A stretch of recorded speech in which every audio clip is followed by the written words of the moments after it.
The villagers spoke in hushed voices, swearing that anyone who entered was swallowed whole and never seen again. But I was young, foolish, and desperate for answers. Something inside me whispered that the truth was hidden there, and I could not resist. The night I chose to go, the moon was veiled by clouds. The air was thick with damp mist, and the sound of frogs by the river stopped as I approached, as if the world itself was holding its breath. The bridge was broken, rotting wood sagging beneath my weight. When I reached the other side, I felt it at once. The air was colder, heavier, and a strange silence pressed down upon me. It was as if I had stepped out of the living world into another realm. The path was narrow, winding between ancient trees that seemed to lean closer the further I walked. Their bark was scarred, their branches twisted like skeletal arms. I could almost swear the knots in the wood were watching me.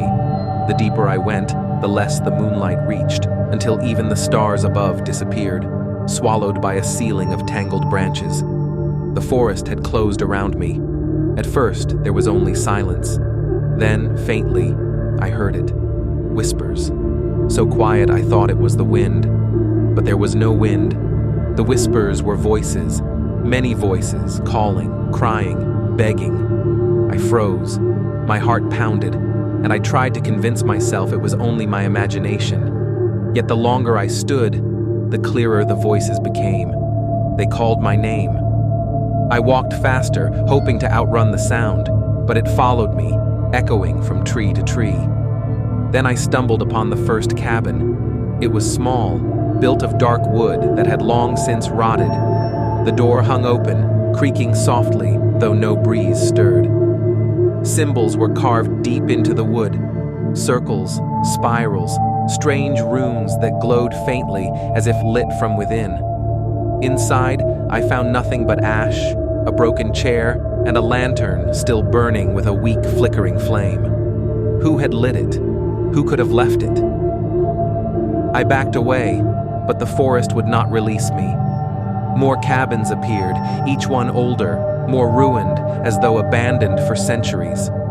In some, I saw shadows move, though no one was inside.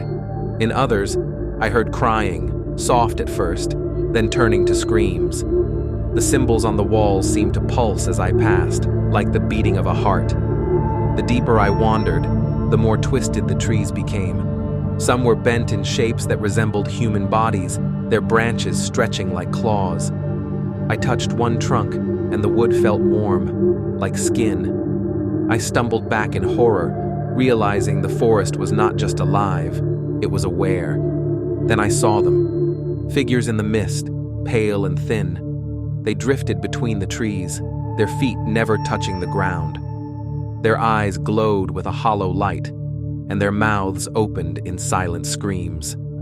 They were the lost villagers, trapped for eternity, bound to the forest that had devoured them.